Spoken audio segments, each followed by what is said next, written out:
Messieurs, dames, bonjour. À la une aujourd'hui, la querelle entre ces deux youtubeurs a repris de plus belle. Et pour vous, nous avons décortiqué les arguments apportés. Ça suffit, tu n'es pas journaliste. Et tu arrêtes de prendre le contenu des autres.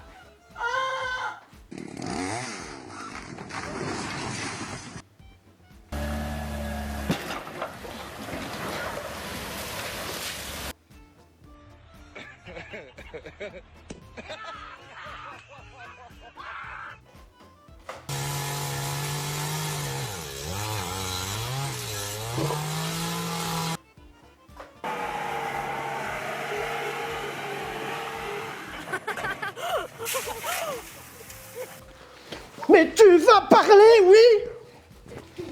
Alors là, mes petits chats, c'est LE produit du moment. C'est un highlighter Max More. Putain, faut vraiment que j'arrête de conjugaison. Alors là, mes petits chats, c'est une scie. Bon, c'est une marque chinoise, je ne sais pas. Mais c'est toujours pratique pour découper les jeunes filles. Waouh! Bisous bisous! Et salut à tous, comment est-ce que vous allez? Pour ma part, ça va très très bien. Et c'est dans ce genre de période que je me pose certaines questions. Est-ce que Naruto sort ses meilleures techniques quand il est avec Hinata?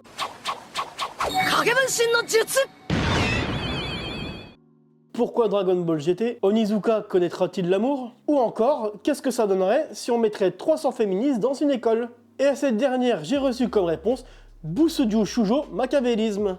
Oh, la prononciation à chier. Au secours. Busujou Shujo Machiavélisme, c'est un school life comme on en voit des centaines de milliers, mais avec une petite particularité. Et voici son histoire. Fudo Nomura est un étudiant qui s'est fait virer de son lycée à cause de nombreuses bagarres, et la dernière fut particulièrement violente. Les étudiants japonais, lui qui rêve de liberté, se retrouve transféré dans un lycée correctionnel, anciennement réservé aux filles. Et là arrive la petite particularité que j'ai évoquée plus tôt. Dans ce lycée, toutes les lycéennes ont une arme blanche pour se défendre des méchants garçons qui oseraient les draguer. Car, comme toutes les femmes le savent, tous les hommes sont des méchants prédateurs sexuels qui, face à un tiroir à sous-vêtements, ne peuvent résister à leur pulsion. Alors non, tous les hommes ne sont pas comme ça.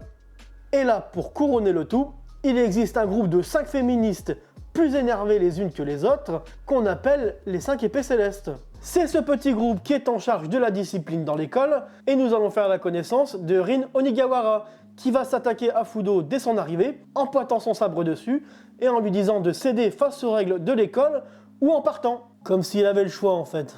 Mais pour obtenir la liberté souhaitée, il obtient une petite carte avec 5 tampons à obtenir. Et là, vous voyez où je veux en venir. Oui, il va devoir défier les 5 demoiselles. Et si vous avez suivi, je vous ai parlé de sabre il y a 1 minute. Et oui, les 5 féminazis célestes machin truc font régner l'ordre à coups de sabre. Et c'est pas une connerie, à chaque épisode, c'est une tentative de meurtre. Et il y a 0 intervention des profs. La seule qu'on voit dans l'animé, elle apparaît même pas 1 minute. Alors oui, c'est un animé, faut pas toujours chercher la logique. Mais je suis désolé, on n'est pas dans le 93 quand même. C'est pas moi, c'est BFM qui me le dit. Alors vous allez me dire, ça fait 2 minutes que je tacle les féministes, mais c'est pas une connerie. J'ai l'impression que l'œuvre a été écrite par l'une d'elles, sans déconner. Les garçons sont méchants, les garçons sont des pervers, il faut les dresser, il faudra les castrer, et toutes ces conneries. Mais on a tous besoin des uns et des autres. Bah attends, qui va me faire à bouffer sinon? On peut appeler ta mère? Non, c'est bon, pour l'égalité des sexes. Tu me disais. Dans ce premier épisode qui est déjà haut en couleur, on t'explique que tous les garçons qui étaient présents auparavant ont tellement été traumatisés par les demoiselles qu'ils en sont venus à se travestir et à adopter une attitude féminine afin de ne plus se faire martyriser. Le tout est expliqué par Kusuo Masukudera, qui dans un des épisodes se fera accrocher en mode déco de Noël pour appâter Fudo. Il passera un long moment accroché là, et personne en aura strictement rien à foutre. On te montre également le dortoir des demoiselles, qui est en réalité un putain de château, et de l'autre côté, le dortoir des garçons, qui est limite le fin fond de la cuvette des chiottes. J'ose même pas imaginer la gueule des repas. Petit. Serge, c'est pour toi. Merci maîtresse. Tu l'auras donc compris, au premier épisode, on saura déjà tout ce qu'il y a à savoir, on saura quel personnage sera présent dans l'animé, et en prime, Fudo tabasse la première casse-couille. Le schéma de l'anime est simple, à chaque épisode, Fudo doit éviter de se faire couper les burnes et doit tabasser une épée céleste. Et donc, dans le premier épisode, c'est Rin Onigawara qui passe la première, et malgré toute la panoplie complète des techniques d'anime, la technique de la respiration inversée, la technique du dragon. Mais c'est pas un dragon ça. Bah j'aimerais bien t'y voir toi. Eh ben, elle se fait quand même ouvrir en deux. Mais il faut bien avouer que Fudo utilise une technique plutôt sympa.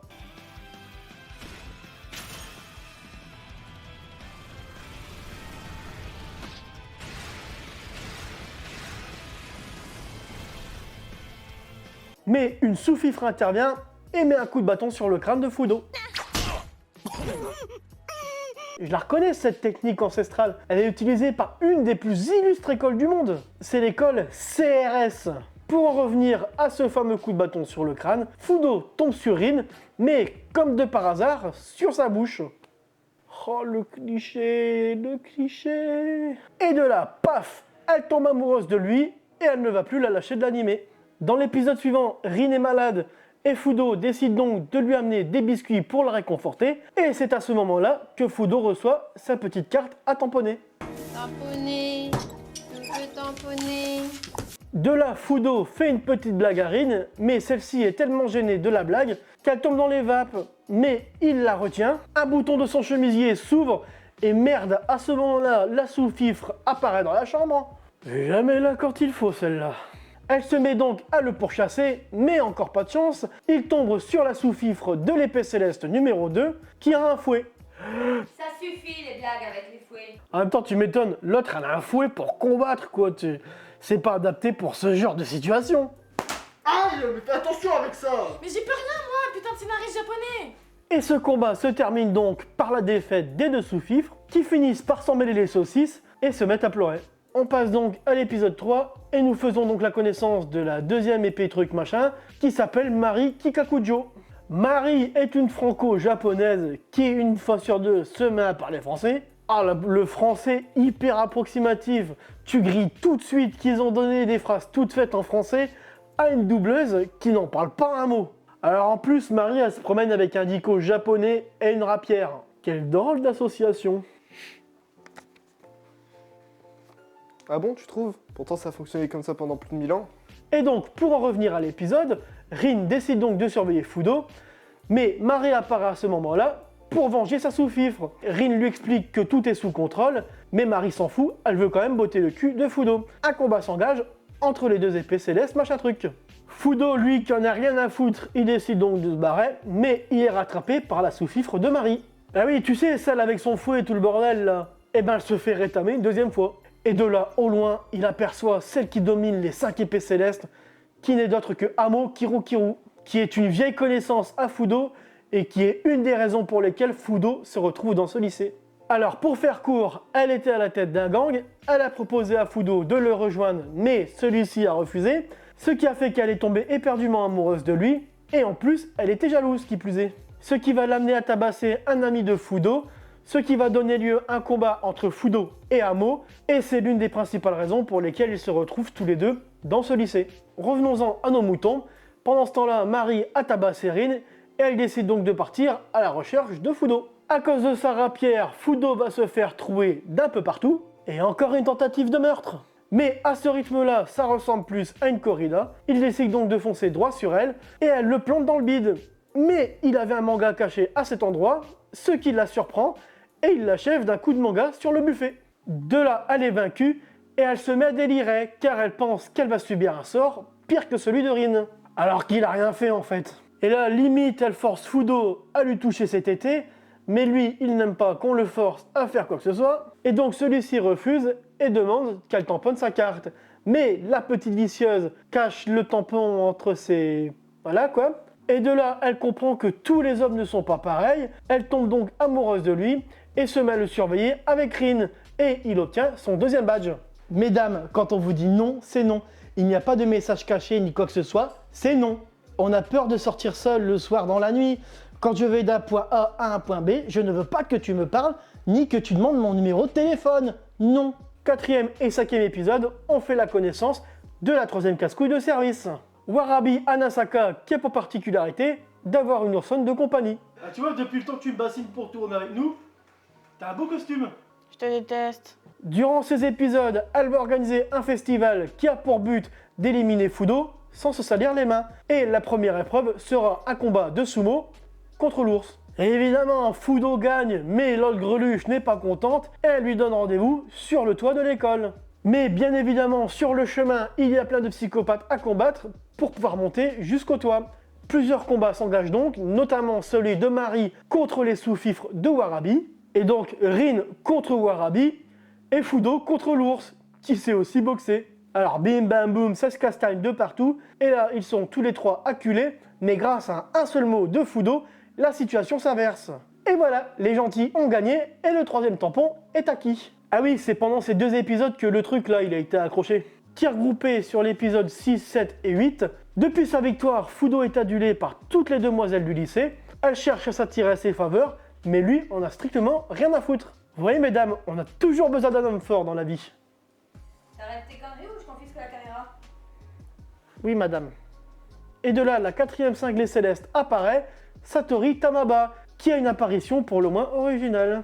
Elle demande à Kusuo de droguer Fudo. Lorsque celui-ci dormira, elle prendra des photos d'elle et de lui tout nus, afin de le faire passer pour un déglingué auprès de Rin et de Marie. Et donc de là, Fudo va perdre la confiance de Rin et de Marie, mais pendant sa fuite, il va tomber sur Warabi avec son oursonne, et elle va donc le cacher. Alors je fais un petit aparté vite fait, mais en fait c'est de là qu'on va apprendre que c'est une oursonne, car avant elle avait ce design-là, et une fois qu'on l'apprend, ils lui ont fait une espèce de tête toute mignonne.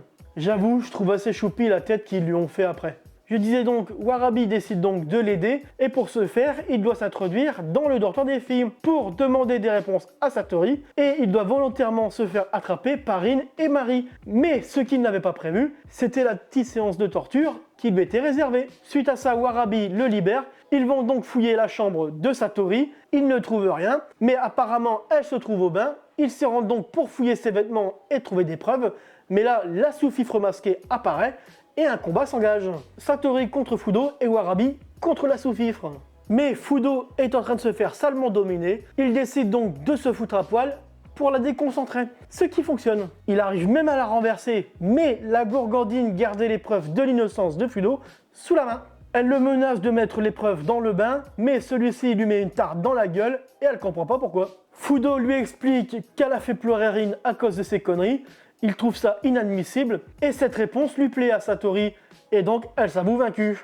Mais la 5e épée apparaît et elle demande des explications à tout ce bordel. Satori décide de cacher Fudo, même si celle-ci est aveugle. Mais elle arrive à ressentir sa présence. Elle feint de croire Satori et s'en va. Suite à ça et à cause de la chaleur, Fudo tombe dans les vapes et se retrouve à l'infirmerie. Satori va donc expliquer aux autres qu'en fait il est innocent et que c'était une blague de sa part. Ce qui va mener à une petite discussion entre Rin et Fudo, et celle-ci est tellement désolée qu'elle souhaite être punie par celui-ci, mais celui-ci lui retire son masque en lui disant qu'elle n'a pas à se cacher vu qu'elle est jolie. Et elle lui explique pourquoi ce masque.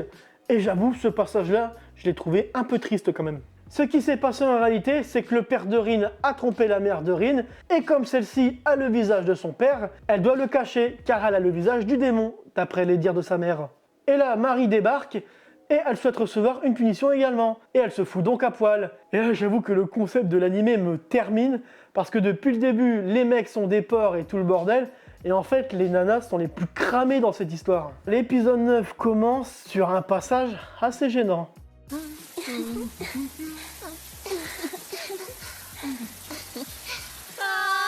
What the fuck? Et de là, ils vont donc résoudre l'affaire du monstre, qui est en réalité le petit ourson. Je te déteste aussi. De l'oursonne qui porte une perruque. Suite à ça, on va apprendre qu'Amo, dit l'impératrice, sera introuvable. Et aux dernières nouvelles, elle s'apprête à passer à l'action.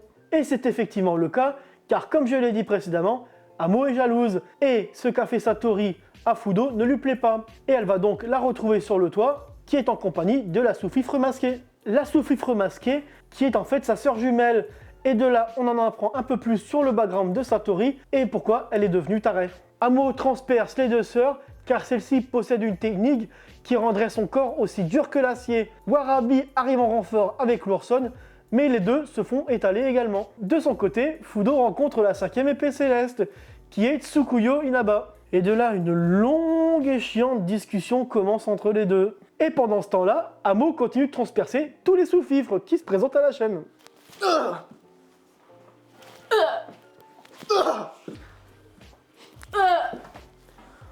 On est limité en budget comédien, hein. Tu m'étonnes, même pas un McDo, sale rat. Fudo entend le bordel qui provient du toit, il décide donc d'aller voir, et de là, il constate que toutes les épées célestes se sont fait étaler, plus les sous-fifres bien sûr, mais Amo n'est pas là, Amo a disparu. Et sur le plan suivant, on voit Amo en train de discuter avec Tsukuyo. Mais à ce moment-là, Rin, Mari et leur sous-fifre arrivent également à la rescousse, mais elles se font étaler la gueule en moins de 2 secondes. C'en est trop pour Tsukuyo qui décide de tenter une attaque rapide. Mais Amo réussit à la toucher et elle brise son épée. Ça se dit épéiste la plus forte et ça se fait étaler sur une passe. Et heureusement pour elle, Super Fudo apparaît pour lui sauver les miches. Et de là, on te raconte un bref moment de l'histoire entre Fudo et Amo. Et de là, une petite discussion vite fait sur les valeurs de l'amitié entre Fudo et Tsukuyo. Et le combat final va enfin commencer. Fudo se fait malmener et Tsukuyo va lui donner un petit conseil. Non mais l'autre, elle se fait calmer sur une attaque et elle la ramène en voulant donner des conseils. Grosse fraude! Je crois que j'ai rarement vu une fraude pareille. Amo fait une déclaration d'amour à Fudo dans sa tête. Et enfin, on passe au dernier épisode, merci. Fudo va se mettre torse-poil pour déconcentrer Amo, ce qui fonctionne. Il va réussir à la toucher grâce à une balle fantôme, et là s'ensuit un échange de patates en mode bûcheron canadien. Mais Fudo la touche à nouveau avec une balle fantôme, Amo lui refait encore une déclaration, celui-ci la refuse, et enfin elle s'effondre. L'amour est violent, violent comme un volcan, violent par dedans. L'amour est violent. Je me sens si vieux avec cette rêve que personne n'aura. Tsukuyo refait la leçon à Fudo et lui dit même qu'il y a des choses à revoir. Elle décide donc de devenir son maître. Ça suffit ta gueule. Et là, Fudo se fait renvoyer par la directrice. Ce qui me fait rire avec cet animé, c'est que le mec, il est plutôt sympa en soi. C'est pas un gros pervers. Et il passe son temps à se faire chier sur la gueule. Et c'est ok, tout va bien. Il y a des longues discussions des uns et des autres, mais au final, il s'avère que c'était une blague de la directrice. Ah mais putain, c'est si nul! Tout l'épisode ne sert à rien, bordel de merde! Ça aurait pu se terminer à l'épisode 11, tu rajoutais 1 minute, il obtient son 5e badge de merde, et il peut rester dans cette école de merde! L'animé entier, c'est de la merde! Rempli de clichés de merde, les combats, c'est de la merde, même le visuel et l'animation a plus de 10 ans de retard. Même Belzebub, qui est sorti en 2011, il est plus fun que cette saloperie d'animé. Sortir ça en 2017, c'est un scandale. Excusez-moi, j'ai perdu mon sang-froid. Mais sans déconner, en 2017, t'as My Hero Academia qui sort, t'as SNK, et t'as même Food Wars, qui est carrément plus palpitant que cet animé de merde, alors que ça parle de bouffe en plus. Et dans un genre similaire, tu as Classroom of the Elite qui sort aussi, et qui est un banger. Et donc ils n'ont aucune excuse, il n'y a rien de bien dans cet animé. Et le pire, c'est que dans la plupart des classements, il est bien classé cet animé, et je comprends pas. Moi, sincèrement, je lui donnerais à peine 3 sur 10, et c'est juste pour l'audace du studio qui a eu le cran de sortir ça. Moi Kaku, tu es tombé dans mon... Ça suffit, ta gueule maintenant. Et c'est ainsi que la paix sur Internet fut maintenue. Pour le moment.